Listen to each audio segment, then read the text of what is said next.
ಸಮ್ಮರಲ್ಲಿ ಮಕ್ಕಳು juice ತಣ್ಣಗಿರೋದು ice cream ಈ ರೀತಿ ಎಲ್ಲ ಕೇಳ್ತಾನೆ ಇರ್ತಾರೆ. ಆದರೆ ಹುಣಸೆ ಹಣ್ಣಿನಿಂದ ಈ ಒಂದು ಜ್ಯೂಸು ತುಂಬಾ ಬೆನಿಫಿಟ್ಸ್ ಇದೆ. ಒಂದು ಸತಿ ಗೂಗಲ್ ಮಾಡಿ ಚೆಕ್ ಮಾಡಿ ಅದರ ಲಾಭಗಳೇನು ಅಂತ ನಿಮಗೆ ಗೊತ್ತಾಗುತ್ತೆ. ಈ ರೆಸಿಪಿನ ಮಾಡೋದು ತುಂಬಾ ಈಸಿ. ಈ ಡ್ರಿಂಕ್ನ ನಾವು ಕೋಲ್ಡ್ ಡ್ರಿಂಕ್ಸ್ ಎಲ್ಲ ಕೊಡೋ ಬದಲು ಮಕ್ಕಳಿಗೆ ಈ ರೀತಿ ಮಾಡಿಕೊಟ್ರೆ ತುಂಬಾ ಇಷ್ಟಪಟ್ಟು ಕುಡಿತಾರೆ. ಹಾಗೆ ಹೊಸ ಡ್ರಿಂಕ್ ಥರನೂ ಅವ್ರಿಗೂ ಹೊಸದಾಗಿ ಹೊಸ ಅನುಭವ ಆಗುತ್ತೆ. ಮಾಡೋದು ತುಂಬಾ ಸುಲಭ. ಬನ್ನಿ ಯಾವ ರೀತಿ ಮಾಡೋದು ಅಂತ ನೋಡೋಣ. ಇನ್ನೂವರೆಗೂ ಚಾನಲ್ನ ಸಬ್ಸ್ಕ್ರೈಬ್ ಮಾಡಿಲ್ಲ ಅಂದರೆ ಪ್ಲೀಸ್ ಮೊದಲು ಚಾನಲ್ನ ಸಬ್ಸ್ಕ್ರೈಬ್ ಮಾಡ್ಕೊಳ್ಳಿ. ಈ ವಿಡಿಯೋ ನಿಮ್ಗೆ ಇಷ್ಟ ಆದರೆ ಫ್ರೆಂಡ್ಸ್ ಫ್ಯಾಮಿಲಿ ಜೊತೆ ಶೇರ್ ಮಾಡಿ. ಈಗ ಮೊದಲನೇದಾಗಿ ಹಳೆ ಹುಣಸೆಹಣ್ಣ ತೊಗೊಂಡಿದ್ದೀನಿ. ಹಳೆ ಹುಣಸೆಹಣ್ಣು ಆದರೆ ತುಂಬಾ ಚೆನ್ನಾಗಿರುತ್ತೆ.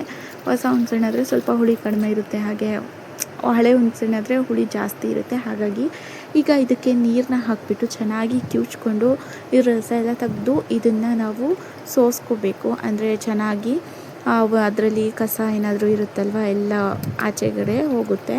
ಹಾಗಾಗಿ ಇಲ್ಲಾಂದರೆ ಕುಡಿಯೋಕ್ಕಾರ ಎಲ್ಲ ಕಸ ಬಂದರೆ ಚೆನ್ನಾಗಿರಲ್ಲ.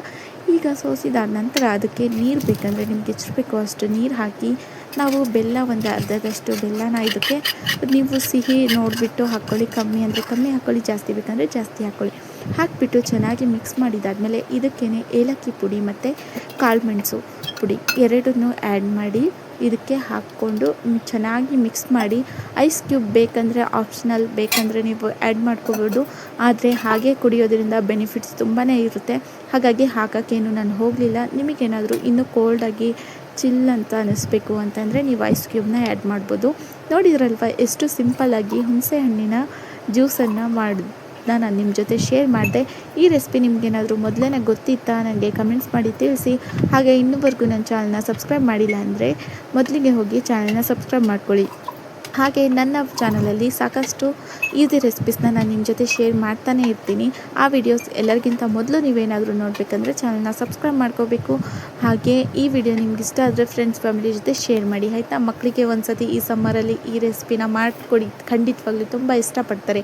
ಹಾಗೆ ದೇಹಕ್ಕೆ ಕೂಡ ಒಳ್ಳೆಯದು. ಇದರಿಂದ ಬೆನಿಫಿಟ್ಸ್ ತುಂಬಾ ಇದೆ. ನಾನು ಮೊದಲಿಗೆ ಹೇಳಿದಾಗೆ ಒಂದು ಸತಿ ಟ್ರೈ ಮಾಡಿ ಆಯಿತಾ. ನಾನು ಮುಂದಿನ ವಿಡಿಯೋದಲ್ಲಿ ಸಿಗೋಣ. ಅಲ್ಲಿವರೆಗೂ ಟೇಕ್ ಕೇರ್, ಬಾಯ್. ನಾನಂತೂ ಹೋಗ್ತಾ ಇದ್ದೀನಿ ಇದನ್ನು ಕುಡಿಲಿಕ್ಕೆ. ಹೇಗಿದೆ ಅಂತ ನಿಮಗೆ ಗೊತ್ತಾಗಲ್ಲ, ನೀವು ಮಾಡಿದರೆ ನಿಮ್ಗೆ ಗೊತ್ತಾಗುತ್ತೆ. ಈಗ ನಾನು ನಮ್ಮ ಫ್ಯಾಮಿಲಿ ಜೊತೆ ಎಂಜಾಯ್ ಮಾಡ್ತೀನಿ ಈ ಡ್ರಿಂಕನ್ನು. ನೀವು ಕೂಡ ಮಾಡಿ ನೋಡಿ ಒಂದು ಸತಿ ಹೇಗೆ ಬಂತು ಅಂತ ನನಗೆ ಕಮೆಂಟ್ಸ್ ಮಾಡಿ ತಿಳಿಸಿ. ಮುಂದಿನ ವೀಡಿಯೋನ ಸಿಗೋಣ ಅಂತ ಹೇಳ್ತಾ ಇಲ್ಲಿಗೆ ನನ್ನ ವೀಡಿಯೋನ ಮುಗಿಸ್ತಾ ಇದ್ದೀನಿ. ನೋಡಿದ್ರಾ, ಇಷ್ಟುವರೆಗೂ ನನ್ನ ವೀಡಿಯೋ ನೋಡಿದ್ದೀರಾ, ಇನ್ನೂ ಆದರೂ ಸಬ್ಸ್ಕ್ರೈಬ್ ಮಾಡಿಲ್ಲ ಪ್ಲೀಸ್ ಹೋಗಿ ಚಾನಲ್ನ ಸಬ್ಸ್ಕ್ರೈಬ್ ಮಾಡ್ಕೊಳ್ಳಿ ಆಯಿತಾ. ಬಾಯ್, ಟೇಕ್ ಕೇರ್. ಮುಂದಿನ ವೀಡಿಯೋ